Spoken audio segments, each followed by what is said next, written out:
funding mechanisms to pay for Green Mountain Care. And I could read a little into this question. I think she's looking at, are there a number of ways to skin this cat, Governor? And, yes, there definitely are. And I know that everybody wishes that we had our act so together that I could sit right here and tell you, we've got the perfect way to do this. The fact of the matter is we don't. What I do have is the perfect team of people working on it to figure out how to do it. And that's not just a bunch of, comb-headed folks sitting up in the 5th floor of my office doing it, although I got those too. But I've got, a consumer group of folks representing all kinds of Vermonters from all walks of life. I've got a business advisory council chaired by David Coates, one of the, more respected business folks in Vermont, who's actually trying to help us vet this with all kinds of business leaders across the state. So we're not sort of sitting up in a little closet somewhere, trying to hatch a plan. What we all agree on is it's complicated. Let's learn from the rollout of the federal exchange. Let's not do this until we know we've got it right, and we will have it right by the next biennium of the legislature, the 15-16 session, when they've got to pass the funding mechanism with us. And we'll get you there by then, I promise. Question, Governor. In terms of a lot of the controversy in the ACA was over the plan design, right? It was a huge, we have these high deductible, crappy, less comprehensive plans. I'm sorry, I'm showing my bias. Oops. We don't like them much. Well, they're great until you have to actually go to a hospital and have something paid for. But there's the ACA has the 3 metal levels and so forth. So as you guys think about what's the level of, when you say everybody's going to participate, sort of the plan design, if you will, or the benefit design, can you speak to that a bit? Sure. I mean, the Green Mountain Healthcare Board is helping to put together the benefits plan, and we're working together with the legislature, everybody to get that one right. All I can tell you is we're going to get it right. You're not going to have, platinum, gold, and whatever all the other metals they come up with. We're going to make sure that every Vermonter has access to health care they need. And that will include things like, I'm sure when I get in the weeds, I'll get in trouble. It's going to include things like chiropractic. Everyone says, do I lose my chiropractor? No. Chiropractors play an important role in the healthcare delivery system. Can I no longer go to my naturopathic physician? Of course that should be included. So, I won't get into the weeds, but it's going to be a comprehensive benefits package. Part of the CARE Act, the panic set in, which is, you saw the signs, keep your hands off our Medicare, keep the government out of my Medicare. You remember that famously.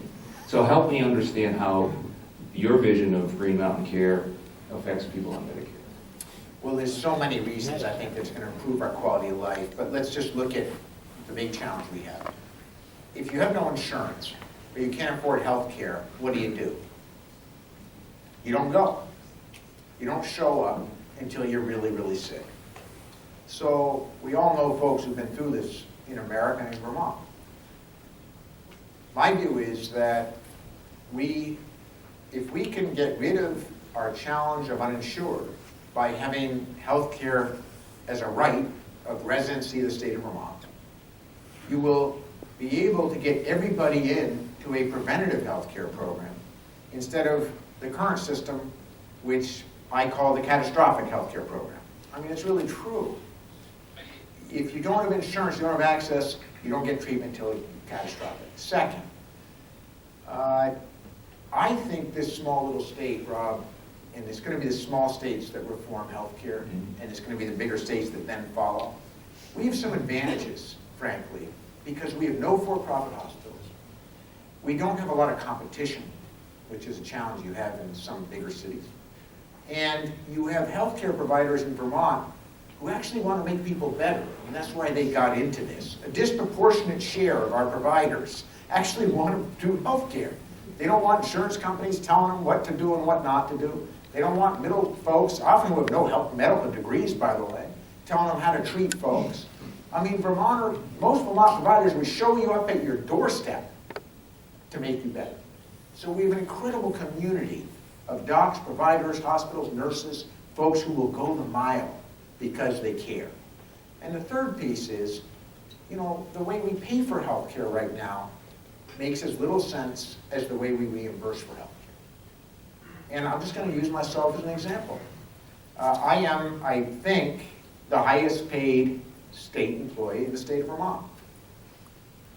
I pay the same for health insurance for myself and my daughters as the person who's good enough to come in and clean my office at the end of the day. True. So how fair is that? And the way we pay for health care is to say to folks in business mostly, and individuals, listen, here's our system of how we pay for it. I mean, imagine if you designed this from scratch. I just talked about how we pay our providers. Imagine if we said to you all, this room, we have no healthcare system. We want to start healthcare in Vermont. Design a system to pay for it. And you came in and you described the current system. Well, we got an idea. You know, we're going to do for-profit insurance. And, you know, the insurance companies will sort of tell folks, providers, you know, when to provide care and when not to, and try to get involved in that. And then we'll pay those insurance companies, and you can buy insurance if you can afford it, or if you're just good enough to do it. And if you choose not to, or you can't, the folks who pay will pay for the folks who choose not to. Raise your hand if you think that's a fair idea. That's your current system. So all I'm saying is, while we move to a smarter way of delivering healthcare so it rewards health and allows us to do prevention and ensures that everyone has access to a good healthcare system, why don't we also fix the way we pay for it to one where everybody pays based upon their ability to pay? I don't know, it seems sort of like a democratic American idea. Let's move to the sort of the challenge piece that each of these reform efforts have encountered, which is how we're going to pay for this. And there's really two buckets, right? How do I as an individual pay for this? And how does the system help me do that? And how does the state of Vermont pay for this? So have at it. Sure. And what I find most interesting about this how we're going to pay for it question is the way we ask the question. Because as a governor, my job is not only to deal with all the daily crises that I deal with, but really my job, the most important thing I can do for you as your elected official, is to look forward and say, what are the real problems that Vermonters are going to be facing in the next 10 years, 20 years, 30 years that I can solve while I have the privilege of having this job? That's what drives me. That's why I do this. I don't actually want to do this job because of all the crisis management I do. That just comes with the territory. I know I got to clear the roads tomorrow. I will. But that isn't actually why I signed up. So, if you said, if you ask the question this way, healthcare spending has doubled in Vermont in the last decade. Everyone else is assuming we should just keep doing things the way we've always been doing them. So there's no reason why, without any effort, that's going to change. How are you planning to pay for that? You're not going to stop delivering health care, we assume. I mean, it's sort of important. So I just have to ask this question. If you've got your healthcare providers telling you the system's not sustainable, and you've got most of your business leaders telling you the system's not sustainable, and you've got almost every middle-class Vermonter saying, I can't take another 10, 20, 30% increase in my healthcare premiums, it's not sustainable. Why do we always ask the question when we're saying we're going to develop a system that's going to spend less money than we otherwise would, where we're all going to pay based on our ability to pay? Why do we ask the question as if we're not spending the money now, number one? And number two, as if we do nothing, we won't spend twice as much money as we're spending now. So my question to the questioners of how you're going to pay for it is, how are you going to pay for it? How are you going to pay for it? If you stick with the plan you're on right now, tell me your plan. And you know what you get back? Silence like it is in this room right now. They don't have a plan. Zero. Zippo. Occasionally one of them will say, we just need more competition. Really? Thought we tried that for the last couple hundred years. That's what got us into this mess. It seems like there's one place where competition doesn't work. This seems to be it. I'm an entrepreneur. I'm a business person. I love making money. Did every bit of it right here in Vermont. But I can tell you as a business person, it's clear that that model has failed us. It got us into the mess that we're in right now. So when we ask the question, how are we going to pay for it, I think it's not that complicated. We're going to go from the system that's unsustainable, that will bankrupt us if we stick with it, and develop a delivery system where we spend less money for better outcomes, and we'll pay for it the same way we pay for roads, bridges, education, and everything else in Vermont, based on one's ability to pay. Globally, we're spending this much, and collectively, 600,000 Vermonters somehow are paying for this, one way or the other. Premiums, co-pays, whatever. So instead of premiums and co-pays, we're going to have some form of tax? Right, we're going to move from healthcare premiums to a publicly financed system. You can call it premium, you can call it a tax, but we're going to move to a publicly financed system based on your ability to pay.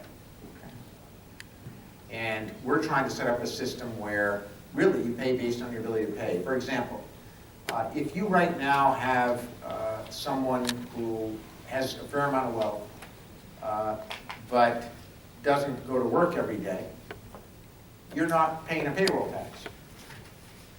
Or you're not paying a healthcare premium through your company. Right.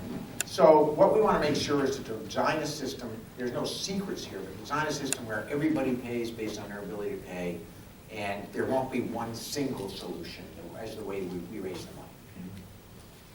So the net impact on the total is we're going to just sort of move the money around in the sense that from premiums, co-pays, to some form of publicly financed system. Absolutely. And that's going to differ, right? I mean, folks that are modest income. If you make less money, you'll pay less. Right. If you make more money, you'll pay more.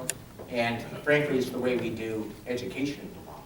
Education funding. So this isn't a new concept in Vermonters. We're the only state in the country where if you make $96,000 or less, you pay your school tax on your house and 2 acres based on your income as opposed to your property value. So this isn't, we're pretty progressive here in Vermont. We think fairness is important. And we will use the same funding source to pay for healthcare. So we'll zero out the healthcare premiums and move to a fair way of doing it. Now, I just want to point out as a business person, the first job we have to do when it comes to the payment system, and that's why we're really working on, is have everyone figure out what they're paying now. No one's done that. I got to tell you this story. I spend a lot of time running around the state, meeting with everyone that I possibly can. And I was last summer going through a furniture factory in central Vermont. And I don't want to identify the person's small state. I don't want to tell stories out of school. But it's one of the remarkable Vermont stories where someone started a little business in their garage. Now they're making furniture, shipping it all over the world. They got about 130, 140 employees. Really great product, great company, Vermont Woods. I mean, it couldn't be a happier story. And the person said, but I'm really worried about this healthcare thing because I read that report by Shao, and if I had to pay a 12% payroll tax, it would bankrupt me. And so I went through the factory, and it was amazing to see what they were doing. And I kept asking him about what he was doing for healthcare right now, and he kept telling me. And the more he told me, the more I was thinking, wow, they've got a great healthcare plan for their employees. It's very generous. They're paying a lot of it.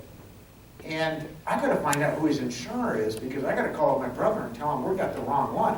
I mean, if this guy's not paying, 10, 12, 14, 16% of payroll, I mean, I'll fall off my camel. So when we get all done with this hot August day, July day tour, I kept saying, can you show me? Can you tell me? And he said, I don't do the healthcare. I've got someone who does that for me, which frankly any smart CEO does because it's way too complicated, as you all know. So the guy who does the healthcare comes out of his office. And I said, hey, tell me how you're doing this. Who do you have? And what's your contribution? Because his employees make a big contribution. They do out-of-pocket and all that. And he said, we're paying 12%. And my eyes went up and I said, 12% now? yeah, 12% of payroll. I said, oh yeah, that's about what we're doing.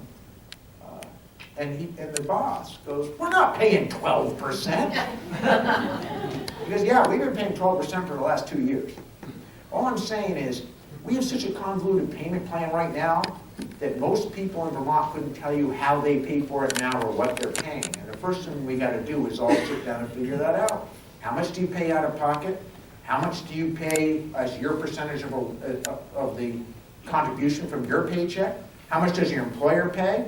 And how much do you pay in your property taxes when all of the health care for teachers and municipal employees get shifted to your property tax bill? So there's a lot of work to do to get folks to understand who's paying what now and what's the fair way to pay for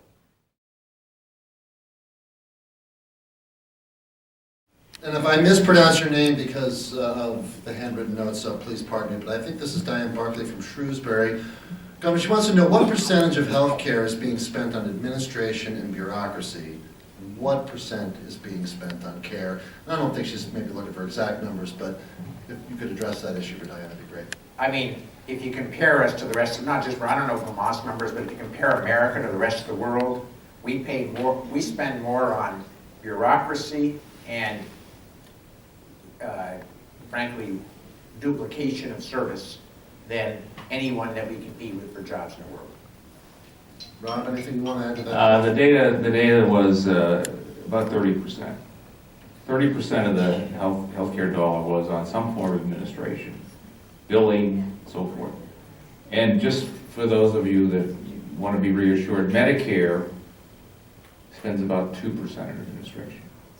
So that helps you understand the difference between sort of the private sector and it's complicated. And I used to be a senior executive at a major health insurer, so I have a unique thing on this.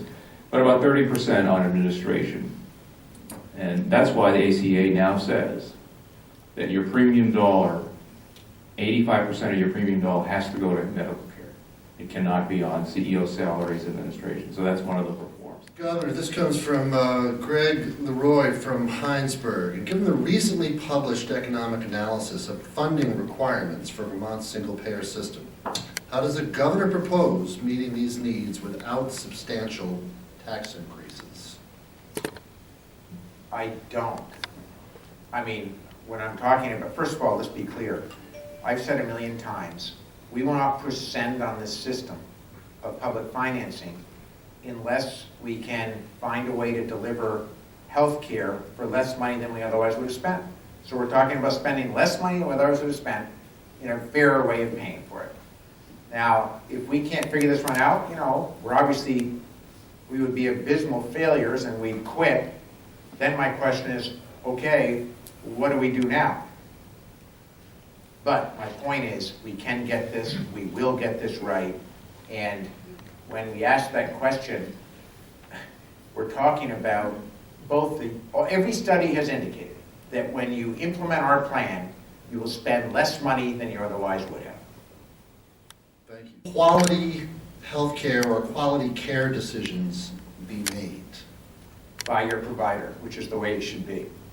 I mean, that's where the rubber hits the road. Right now, in the current system, often it's made by some insurance company bureaucrat who tells you, or the other rationing system we have right now is no insurance to someone who needs insurance. I'm proposing a system where everyone has insurance and where the providers drive the train with the patients. This comes from Charles De Lamont in Killington, Vermont. I hear a number of doctors speaking about moving their practice out of the state due to single payer. It says here, is there a way to stop that trend? Obviously, that trend has not begun yet, but you want to address the first question. Are you hearing anything about that as you travel around the state, as you talk to physicians, about leaving the state if the system is changed to some kind of single payer system? There's going to be a lot of fear. Get ready. The folks that make so much money off the current system, and if you think there's not a lot of money being made off the current system, I'd love to understand your thinking. They really don't care much about Vermont. They really don't. The folks that want to keep the system that we've got because it's very lucrative for them, they don't really care about 625,000, 650,000 folks in Vermont.